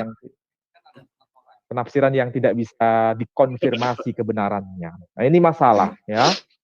Oke, kita lihat yang mengenai poin 3 tadi ya. Pertama, nggak sebentar Pak, masalah pedang, Pak. Ya. Oh, apa? Nah, kalau menurut Pak Ali gimana nih, Pak, ayat-ayat ini, Pak? Ya, sesuai dengan teksnya bunyinya memang begitu. Jangan kau menyangka Nah, bahwa aku akan datang untuk membawa damai di atas bumi. Aku datang bukan untuk membawa damai, melainkan pedang. memang ini Akan ada tetapi, ada unsur teologisnya, Pak ya. Ini pasti ya ada unsur unsur teologis. teologisnya, Pak. Ya. Nah, tetapi kalau Tapi yang jelas yang tadi, Yang Lukas ini kan perumpamaan, Pak. Tapi kan perumpamaan ini juga ya, menggambarkan yang diperumpamakan adalah Yesus sendiri kan, Pak? iya, faktanya memang begitu. Jadi sebetulnya ini apa ya, menepuk air Hmm, terpercik muka sendiri. Yang dilakukan Saifuddin Ibrahim ini menepuk air terpercik iya. muka sendiri. Jadi maunya itu merendahkan Islam, mencerca Islam, mencaci Islam, tapi sebetulnya dia mencaci apa yang dia miliki sendiri. Hal seperti ini harus dinyatakan, harus disuarakan. Supaya apa? Kita berpikir, bernalar itu secara adil. Tadi dia membuat kriteria yang sampai 3 poin tadi mengenai dia harus dinubuatkan. Ternyata tidak tepat kriteria itu. Kriteria yang kedua dia harus bermukjizat. Ternyata ada nabi yang tidak bermukjizat. Kalau begitu, Yohanes gagal sebagai seorang nabi. Kalau dia gagal sebagai seorang nabi, berarti Mesias Yesus dipertanyakan. Karena konfirmasi kemesiasan Yesus berada di tangan Yohanes Pembaptis. Yang ketiga, dia harus bernubuat. Ternyata nubuatnya dia gagal. Artinya apa? Apakah dia layak disebut sebagai seorang nabi? Kriteria yang kedua saja itu bermasalah. Apa itu? Bermukjizat. Oke lah, begini. Yesus punya mukjizat apa? Dia berjalan di atas air. Ada memang dalam kitab Perjanjian Baru. Tapi apakah itu bukti historis? Bukan, itu bukan bukti historis, itu klaim teologis. Kalau klaim teologis hanya ada di dalam kitabnya. Tapi kalau bukti historis harus ada konfirmasi data sebanding, data yang bisa dikatakan sebagai data pembanding. Mana data pembanding yang menyebutkan bahwa dia bisa berjalan di atas air? Nggak ada, kecuali hanya dalam kitabnya sendiri. Berarti ini kan klaim subjektif, klaim teologis, bukan fakta historis. Kalau seandainya dia bisa berjalan di atas air, dianggap sebagai Tuhan atau orang suci atau nabi. Bukan hanya dia sebetulnya. Kalau Kristus bisa berjalan di atas air, Sri Krishna di dalam kitab Mahabharata ini dalam kitab Mahabharata Sanskrit text with English translation. Ini kitab Mahabharata menyebutkan Krishna juga bisa berjalan di atas air. Berarti apa yang dilakukan oleh Kristus berjalan di atas air, Krishna pun bisa melakukan berjalan di atas air. Kalau Kristus menghidupkan orang mati, Krishna pun menghidupkan orang mati. Bayi yang mati dibunuh oleh Aswatama, dihidupkan kembali oleh Sri Krishna. Berarti bukan hanya Kristus yang bisa menghidupkan orang mati. Krishna pun bisa menghidupkan orang mati. Artinya apa? Mungkin orang berkata, itu kan legenda orang Hindu. Anda menyebut itu legenda. Tapi orang Hindu juga bisa menyebut bahwa perjanjian baru Anda itu juga legenda. Berarti ini kan subjektivitas. Tidak ada data konfirmasi. Kalau saya memandang ini sebagai klaim teologis saja. Ya, menurut kitabnya Nasrani, perjanjian baru, memang Kristus berjalan di atas air. Sebanding dengan pernyataan dalam kitab Mahabharata Hindu, beliau, Krishna, bisa menghidupkan orang mati, berjalan di atas air, sama. Klaim seperti ini dalam hadis juga ada. Nabi Muhammad itu bukan hanya sekedar punya mukjizat, tapi juga punya mukjizat khusus. Apa itu? Anak sahabatnya, yakni Abu Ayyub Al-Ansari yang meninggal, Nabi tidak berdoa, cukup hanya mendatangi sebelum masuk ke rumah Abu Ayyub Al-Ansari, di anak yang mati itu hidup kembali, 2 orang anaknya. Berarti bukan hanya 1 orang yang bisa menghidupkan orang mati. Kristus bisa menghidupkan orang mati. Krishna bisa menghidupkan orang mati. Nabi Muhammad bisa menghidupkan orang mati. Ada satu lagi, Elia yang menghidupkan orang mati. Di dalam perjanjian lama disebutkan itu. Tapi semuanya itu bukan fakta historis, tapi merupakan fakta teologis yang ada dalam dokumen kitab masing-masing. Masalahnya dia jujur nggak mengakui ini. Nggak bisa hanya mengatakan, ya dalam Injil itu fakta historis, kalau yang dalam kitab-kitab lain tuh hanya legenda. Nah, ini kan mau menangnya sendiri. Kan nggak bisa begitu kita bernalar. Ya kan? Kemudian misalnya, Yesus bisa melipat gandakan makanan. Ada nggak dalam perjanjian baru? Ya, sekian roti, kemudian dibagi-bagikan banyak orang, roti itu nggak sampai kehabisan. Terus mereka semua bisa makan. Hal seperti ini ada nggak dalam hadis mengenai Nabi Muhammad? Ada. Ketika di rumah Ibu Ayyub Al-Ansari, dia hanya punya sedikit makanan, tapi semua sahabat belum makan. Tapi Nabi memerintahkan tutup itu tempat makanan itu, nanti semua akan bisa kebagian makan. Mereka betul, sampai semua sahabat kenyang, makanan itu masih utuh. Berarti Nabi Muhammad SAW juga punya mukjizat yang menyebabkan makanan yang sedikit bisa menjadi banyak. Yesus juga ada. Di mana? Dalam perjanjian baru. Sama. Apa yang bisa membedakan? Ya ini klaim teologis masing-masing. Sudahlah. Kita harus jujur mengakui begini itu. Jangan tebang pilih. Sekali lagi kan tidak mungkin saya atau siapapun berkata bahwa yang namanya bebek itu mamalia. Yang namanya ayam itu unggas. Kan tidak mungkin begitu. Memang kita harus tahu ayam dan bebek itu beda binatangnya. Tapi kan jenisnya unggas sama. Sama seperti tadi contohnya itu. Krishna dengan Kristus itu beda. Tapi yang dilakukan Krishna dengan Kristus kan sama. Menghidupkan orang mati, bisa berjalan di atas air, sama. Mengenai Anda tidak suka makan bebek, itu urusan pribadi. Mengenai Anda tidak suka dengan Krishna, itu urusan pribadi. Tapi yang jelas akui bahwa semuanya itu ada dalam teks masing-masing. Nggak bisa kita tebang pilih itu. Yang dilakukan oleh Saifuddin Ibrahim itu melakukan tindakan tebang pilih. Tidak fair, tidak adil dalam memperlakukan objek. Jadi sekali lagi, saya kira semua orang harus baca lah namanya kitab Mahabharata ini. Ada 9 jilid tebal. Dan teksnya sangat tua dibanding dengan teks perjanjian baru. Itu peristiwanya 3000 tahun sebelum Masehi. Berarti siapa yang lebih duluan peristiwa itu? Krishna dibanding dengan Kristus. Kemudian kita bahas poin yang keempat, ya. Poin yang keempat. Poin yang keempat itu berkaitan dengan standarnya yang disampaikan oleh Saifuddin Ibrahim, merujuk pada dia harus ada saksi dari nabi lain pada zamannya. Kalau Yesus pada zamannya ada saksinya, nabi lain. Siapa itu? Yohanes Pembaptis. Oke, kita terima. Tapi apakah syarat itu syarat mutlak? Kan tidak. Seakan-akan beliau berkata, Yesus itu sah dianggap sebagai nabi karena ada nabi lain pada zamannya yang bersama-sama dengan dia, yakni Yohanes Pembaptis. Nabi Muhammad ada nggak saksi nabi lain pada zamannya? Tidak ada. Dengan kriteria ini dia membangun image bahwa Muhammad tidak layak sebagai nabi.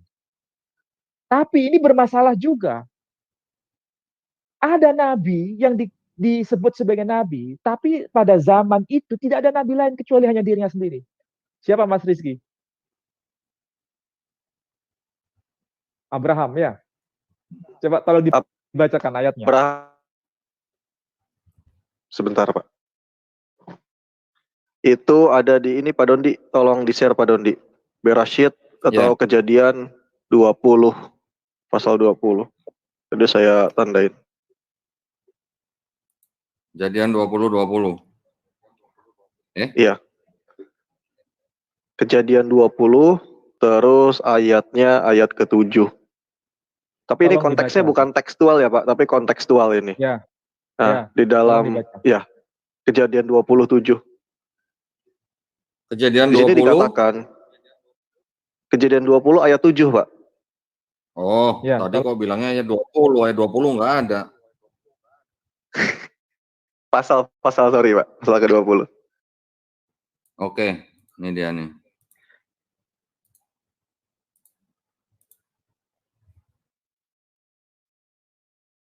Nah, di sana kan dikatakan, jadi sekarang kembalikanlah istri orang itu sebab dia seorang nabi. Ia akan berdoa untuk engkau. Nah, seorang itu konteksnya untuk Abraham, Pak Ali. Dan itu bisa kita temukan. Iya. Tunggu, belum Nah, itu di-share bisa ya? Itu di Bible Hub aja mungkin, zamannya Pak. Abimelek Dari ya? Bible. Iya, ketika Itu pertemuan Abimelek ya? Abraham dengan Abimelek. Ya, Iya, betul, Pak Ali. ya betul. Dan Jadi pada pernyataan zaman penegasan seseorang itu siapa ada di ayat 17-nya.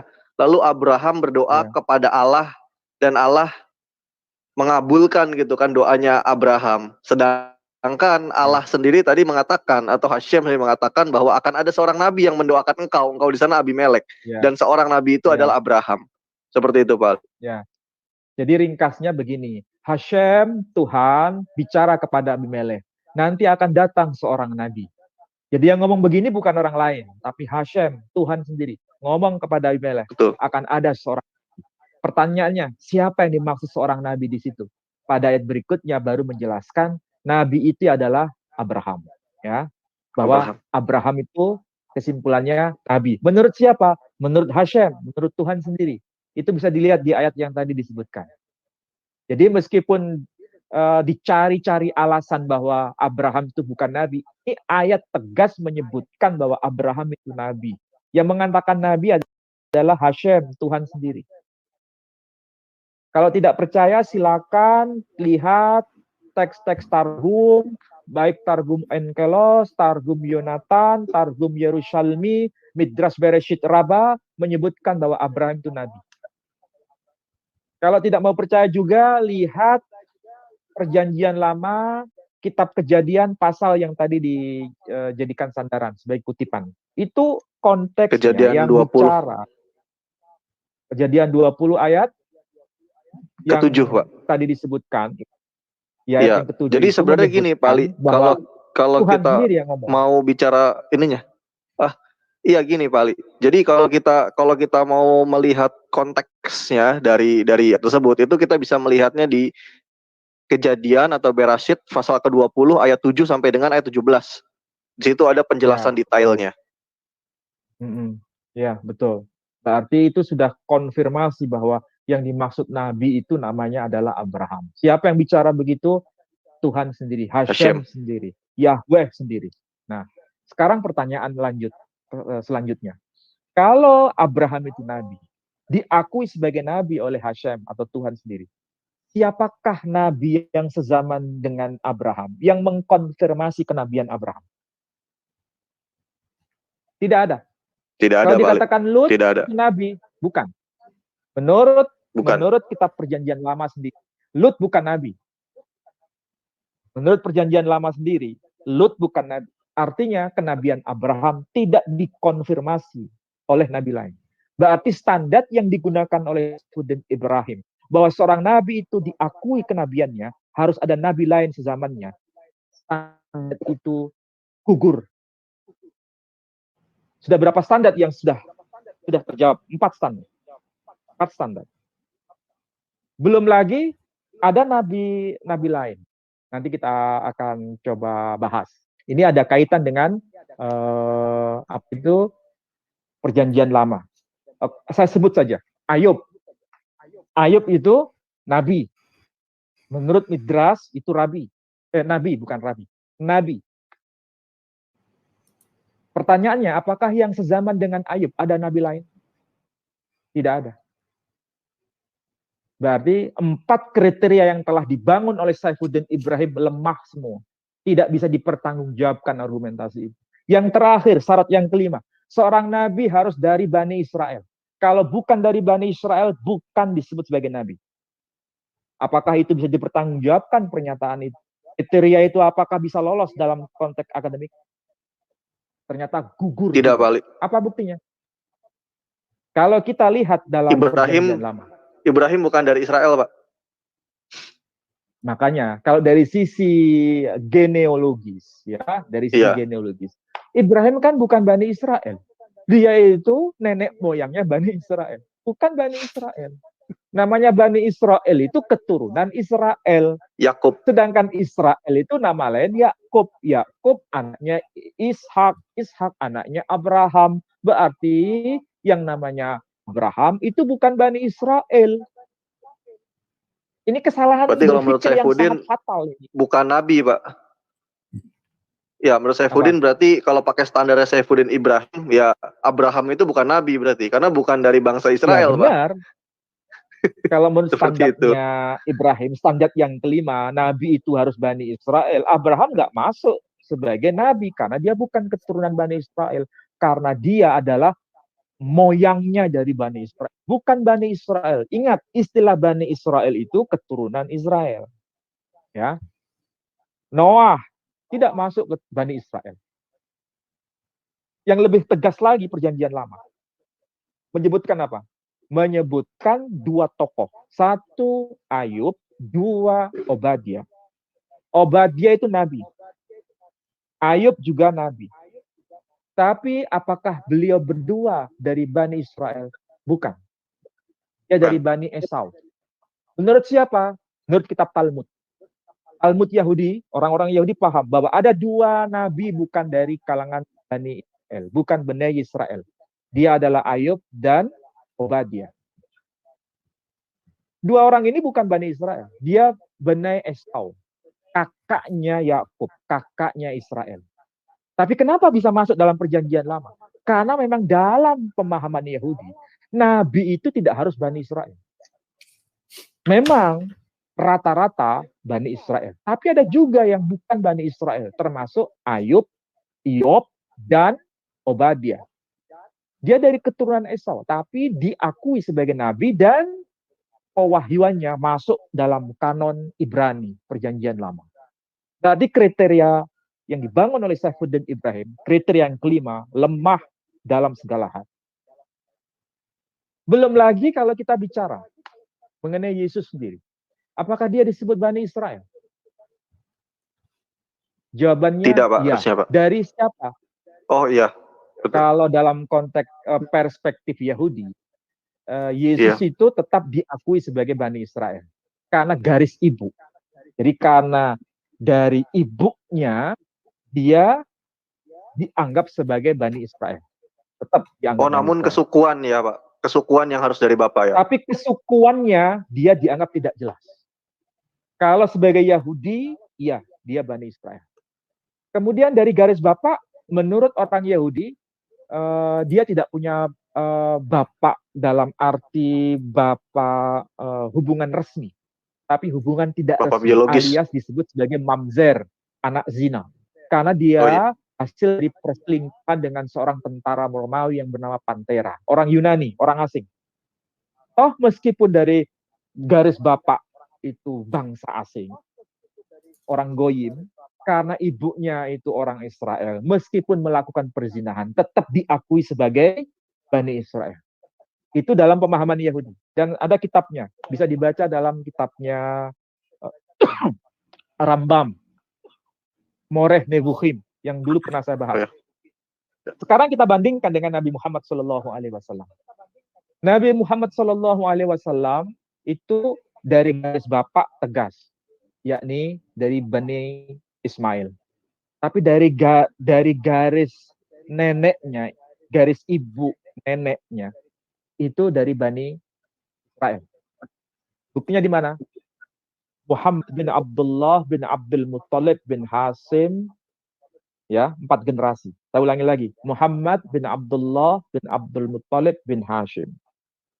Keturunan Hashim disebut Bani Hashim. Hashim itu menikah dengan seorang perempuan yang bernama Salma binti Amr. Salma binti Amr, ingat namanya saja itu Mu'arrab. Mu'arrab itu nama asing yang kemudian diarabkan. Dan itu ditandai dengan huruf seperti huruf ya, tapi tidak ada titik duanya. Nah, huruf ya, tapi tidak ada titik duanya. Itu salah satu tanda bahwa itu mu'arrab, sesuatu yang diarabkan, yang aslinya bukan Arab tapi diarabkan. Alma itu nama feminin. Ada huruf ya, tidak ada titiknya di belakang. Kemudian nama Aisyah, nah, ada huruf ya, tidak ada titiknya. Itu berarti asing, bukan orang Arab. Aisyah ibnu Maryam. Aisyah itu ada huruf ya, nggak ada titik. Itu berarti asing. Satu lagi, Musa. Musa. Di belakangnya juga ada huruf ya, tapi nggak ada titik. Itu fakta real menunjukkan bahwa ini nama-nama asing. Bukan sekedar namanya yang asing, tapi asalnya memang bukan Arab, tapi Yahudi yang telah mengalami Arabisasi. Kulturnya kultur Arab. Jadi Salma binti Amr itu adalah wanita Yahudi dari suku Najjar, dari wilayah Yaman. Dan ingat pada masa itu di Yaman banyak orang-orang Yahudi Yaman yang disebut orang-orang Temoni, Yahudi Temoni, Yahudi Yaman. Pindah ke wilayah Medina dan itu salah satunya Zaid bin Thabit juga dari Bani Najjar. Makanya kalau kita lihat teks-teks hadis, Zaid bin Thabit itu punya ini peyot. Peyot itu semacam apa namanya? Rambut yang panjang dan itu memang ciri keyahudian sebetulnya. Memang Bani Najjar begitu. Karena memang mereka itu dari bangsa Israel, Bani Israel. Jadi kalau dari garis ibu Nabi Muhammad SAW itu berdarah Yahudi. Dari garis bapak dia berdarah Ismail, bangsa Arab. Statusnya sama, garis ibu. Yesus juga dari garis ibu. Nabi Muhammad juga dari garis ibu. Jadi mau ditolak, apakah Yesus itu disebut Bani Ismail? Jawabannya iya. Dari sisi apa? Dari sisi garis ibu. Nabi Muhammad apakah sama dengan Yesus dari sisi garis ibu? Iya, sama. Kalau Nabi Muhammad ditolak keyahudiannya gara-gara garis ibu, seharusnya kita harus menolak juga Isa dari garis ibu, bukan sebagai Bani Israel. Itu namanya adil dalam memperlakukan sesuatu. Tidak mungkin kita mengatakan Isa itu Bani Israel hanya dari garis ibu, sementara Nabi Muhammad dari garis ibu Bani Israel dikatakan dari bangsa Arab. Ini kan nggak adil. Sekali lagi, 5 kriteria yang telah disebutkan Saifuddin Ibrahim, semuanya sudah kita jawab. Artinya kriteria itu adalah kriteria di atas awang-awang, ibarat membangun rumah, tapi rumah laba-laba yang gampang dihancurkan. Dan itu kriteria yang menyalahi standar ilmiah yang betul-betul bisa dipertanggungjawabkan. Saya kira itu ya yang bisa saya jelaskan kepada halayak. Terima kasih Pak Dandi. Baik, terima kasih banyak Pak Ali. Saya sama Mas Rizky boleh nambahin nggak Pak? Ya kita ngobrol-ngobrol aja gitu Pak. Ya, oke. Okay. Mas Rizky ada yang mau ditambahin dikit? Udah Pak lah, Pak Dondi pasti banyak yang ditambahinnya. Udah persiapan lah itu. Dorong semua sama Pak Ali tadi. Tambahinnya banyak kan sih. Udah diborong semua sama Pak Ali tadi. Oh, udah diborong. Ya udahlah Pak Dondi aja. Tadi saya nambahin dikit yang kejadian aja itu yang Abraham. Ya gimana? Silakan Pak Dondi. Enggak, tadi kan saya udah nambahin itu yang kejadian itu yang tadi pas bareng sama Pak Ali, yang Abraham sama Abimelek. Kejadian 20 itu. Iya, 27 sampai 17 itu. Enggak, kalau saya sih cuma pengen komentar gini aja. Nih, tadi saya sempat dengar di video itu Saifuddin Ibrahim ngomong gini, yang bisa membuktikan perbedaan Bible gitu, itu hebat gitu katanya. Saya udah ngebuktiin gitu. Seminggu udah. Pak, kalau saya ikut titip pesan sama kalau saya ikut titip pesan sama Saifuddin boleh ya? Barangkali ada temennya atau rekannya, mungkin Saifuddin sendiri nyaksikan. Saifuddin, saya tunggu debat di Geraha Mu'alaf ya. Saya bisa buktikan itu. Saya tunggu di ring Geraha Mu'alaf untuk Saifuddin Ibrahim berhadapan dengan saya. Lawang udah disediain 25 juta loh sama salah satu sama ketuanya Geraha Mu'alaf loh. Nggak nongol-nongol Pak. Iya, sama pejabat TPM. Ya, udah disediain 25 juta Pak. Saya kira begini ya, dalam kita beragama itu harus bertanggung jawab. Kedua, harus tahu etika dalam menyampaikan imannya. Kalau itu dijaga, saya kira tidak ada persoalan yang membuat kita itu saling membenci. Tidak ada. Saya mengatakan demikian. Itu kerasnya saya bicara. Tapi dalam konteks ketika saya bicara kalau ini dipakai sebagai standar, itu harus berlaku umum. Tapi kalau tidak bisa berlaku umum, berarti standar itu cacat. Baik standar yang pertama cacat, bahwa dia harus dinubuatkan. Ternyata Abraham sebagai nabi tidak dinubuatkan. Ya kan? Itu Berarti fakta. intinya tidak boleh Dan pakai standar ganda ya, Pak Ali? nggak boleh, standar itu harus berlaku umum. Dan namanya saja pengakuan sebagai seorang nabi. Berarti nabi apapun. Mau nabi kecil, nabi besar, nabi istimewa, tidak istimewa, semuanya harus mengikuti standar yang dia bangun. Tapi ketika standar itu ternyata satu demi satu banyak kecacatan, berarti yang dikatakan sebagai standar itu bukan standar. Tapi memang direkayasa dalam rangka untuk menyudutkan sesuatu, menyudutkan orang tertentu. Tapi ketika standar itu diberlakukan kepada semuanya, menjadi gagal total. Kita pakai standar yang pertama tadi. Muhammad tidak bisa disebut sebagai nabi karena tidak dinubuatkan katanya. Tidak dinubuatkan menurut siapa? Menurut Quran dinubuatkan. Menurut perjanjian lama namanya ada. Bahkan kita bertanya nama Yesus ada nggak dalam perjanjian lama? Tidak ada sama sekali.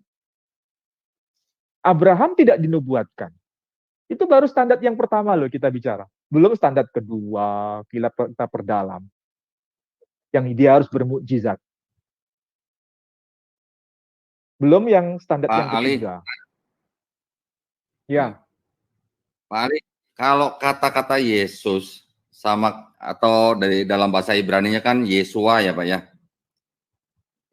Itu Ya, kalau ya. sama Yosua tuh sama nggak Pak? Yang sama Yosua bin Nun Pak, yang penerusnya Nabi Musa Pak. Maksud Sebetulnya saya namanya kata-katanya dalam kalau di dalam sama ya Pak ya? Talmud, kalau di dalam Talmud dia disapa dengan nama Yeshu Hanotsri. Artinya Yesus dari Nazaret. Hanotsri itu artinya dari Nazaret. Itu ada di dalam Masachet Berachot, Talmud Bavli, Masachet Berachot disebutkan. Kemudian dalam kitab Avodah Zarah disebutkan. Talmud Bavli, Masachet Avodah Zarah. Kemudian Talmud Bavli, Masachet Sanhedrin juga disebutkan. Nama itu muncul di berbagai tempat dalam kitab Talmud yang berjilid-jilid itu. Nama itu sebetulnya tidak jauh beda dengan muridnya Moshe Rabbeinu alaihissalam, Musa, muridnya Musa yang bernama Yosua. Cuma karena untuk membedakan, maka di perjanjian lama disebut Yosua, di perjanjian baru dirujukkan kepada Yesus. Padahal maksudnya sama. Tapi kalau kita lihat di dalam Injil Lukas, itu ada nenek moyangnya Yesus sendiri, yang namanya juga Yesus. Pernah perhatian Pak Dendi di Lukas? Ada nama Yesus itu muncul juga dari generasi sebelumnya. Yesus. Jadi nama Yesus itu umum dan banyak. Tidak ada yang istimewa. Nama itu tidak ada yang istimewa. Sangat tidak istimewa. Karena apa? Sebelum dia banyak orang yang pakai. Kenapa? Ya, kayak nama Reski di Indonesia kan nama pasaran gitu ya. Oh, nama pasaran. Kalau bahasa kita nama aja. Kayak nama Rizky, Pak Rizky kalau di Indonesia. Gitu. Rizky, Pak. Oh, Rizky ya. Kalau Reski itu langka, Pak. Lagi, Pak. Di Injil Lukas itu pasal yang ketiga ayat 23 sampai ayat 38 nanti kita temukan nama Yesus di situ. Ada satu orang dari generasi sebelumnya namanya juga Yesus. Artinya apa? Itu nama yang umum. Nama yang berlaku pada kalangan Bani Israel. Sama seperti nama Maryam, itu umum. Makanya dalam satu era, pada satu zaman, nama Maryam itu banyak. Ada Maryam istrinya Klopas, ada Maryam istrinya Yosef, ada Maryam Maria Magdalena, Maria dari Magdala. Magdalena itu bukan nama orang. Maria dari nama tempat. Magdala, nama tempat. Jadi itu sangat umum, sangat nama pasaran istilah bahasa kita. Dan ini beda dengan nama Muhammad Shallallahu Alaihi Wasallam. Sebelumnya nggak ada. Kayak gini mungkin ya contoh ya Pak Ali. Donditan Cibubur ya.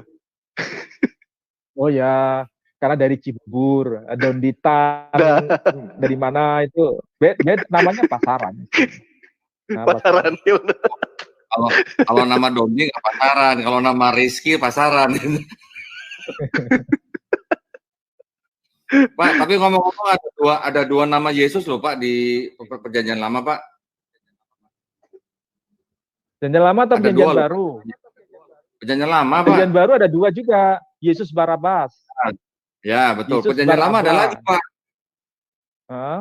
Perjanjian lama ada lagi, Pak. Apa itu? Yesua bin Yosadak di Esra 3 ayat 2. Oh, iya, Kemudian ada Yesua bin Azanya, Pak, di Nehemia 10:10, Pak. iya betul. Ya, itu zaman setelah masa Yosua, Ya, zamannya Musa ya. Artinya nama itu ya, begitu populer, begitu banyak dipakai banyak orang, banyak generasi. Jadi ya, sangat-sangat beda dengan nama Muhammad Shallallahu Alaihi Wasallam. Beda. Nama ya, itu baru muncul di eranya sendiri. Tidak pernah muncul di ya. era sebelumnya. Baru setelah Baik. beliau, orang-orang memberi nama yang sama. Baik, Berarti sudah ada terjawab lagi? semua ya Pak Dendi, 5 kriteria itu? Sudah saya jawab semua ya? Gini Pak, saya ngeliatnya gini Pak, itu 5 klaimnya Saifuddin Ibrahim itu sama Pak Ali itu udah diketokin satu-satu gini Pak. Ya sudah saya saya jelaskan berdasarkan kaidah-kaidah ilmuwan dari berbagai macam bukti yang saya sebutkan tadi. Artinya 5 kriteria itu kalau dipertahankan dalam bentuk disertasi, misalnya dalam bentuk disertasi, pasti tidak akan lulus ujian. Gugur semua ya Pak? Jangan gugur semua itu. Dicoret ya Pak Ali? Bukan hanya dicoret ya? suruh ngulangi, membuat skripsi lagi atau disertasi lagi. Karena kriteria enggak, maksud itu disertasinya itu dicoret-coret Pak, satu-satu Pak. Dicoret-coret sama dosen pembimbing maksudnya. Nah itu temuan Pak. Ibarat temuan ada 5 kriteria. Ketika dalam bentuk dialog, belum ujian kepatutan, sudah tercoret semua itu. Nggak lolos sudah. Nggak, tapi saya agak curiga Pak. Saya agak curiganya gini, jangan-jangan dia sendiri nggak tahu kalau Daud itu nabi Pak. Di dalam Bible. Ya memang dia nggak tahu kalau Daud itu nabi. Padahal dalam kitabnya Kisah Para Rasul disebutkan jangankan Daud, Pak. Saifuddin Ibrahim itu nggak tahu kalau Ibrahim itu adalah nabi, Pak. Dia nggak tahu Ibrahim aja nabi itu nggak tahu. Iya, nggak tahu dia. Ya itu tadi. Bahkan dia tidak tahu kalau Ibrahim itu bukan dari Bani Israel, dia juga nggak tahu. Dikiranya dia dari Bani Israel. Saya buka open private saya. Open les lah buat Saifuddin Ibrahim datang ke Cirebon, berguru sama saya. Jadi murid saya nanti biar pintar. Sebetulnya berharap ya Saifuddin Ibrahim itu bisa komunikasi di Geramu Alaf. Bukan debat, bukan. Kita sharing untuk mungkin kita kan punya pengetahuan. Bisa jadi pengetahuan kita itu keliru karena kurang referensi. Betul. Jadi bukan debat. Jadi kalau kita lihat ya pernyataan Saifuddin Ibrahim seperti menyatakan begitu yang kita lihat itu bahasa persuasif sebetulnya. Bukan bahasa argumentatif. Persuasif itu membangun image untuk mempengaruhi orang tanpa menggunakan dasar-dasar yang kuat. Sehingga kalau itu ditelaah oleh orang yang luas literasinya, itu akan menjadi bahan sesuatu yang sifatnya negatif. Ini sesuatu yang tidak bisa dipertanggungjawabkan argumentasinya. Karena memang bukan argumentasi, itu persuasi. Orang awam mungkin ya akan terkesima dengan ucapan dia, apalagi pengakuannya di awal dengan saya ini punya pesantren, saya tinggalkan, saya ini mantan muslim, saya tinggalkan semua. Orang akan terkesima, terhipnotis seperti itu. Awam. Tapi orang yang cerdas sedikit kan bahwa semua yang dikatakan itu tidak bisa ditanggungjawabkan karena tidak memenuhi kaidah-kaidah yang sifatnya akademik dan berlaku universal. Tapi mudah-mudahan ya kata-kata saya yang agak terlalu keras tadi ya, itu sekedar intonasi. Bukan saya bermaksud untuk menyudutkan orang. Tapi saya bicara keras dalam rangka intonasi supaya bisa dipahami oleh yang mendengarkan. Mudah-mudahan saya bisa dimaafkan kalau misalnya tidak beradab dalam hal mengatakan sesuatu. Saya kira itu Pak Dia.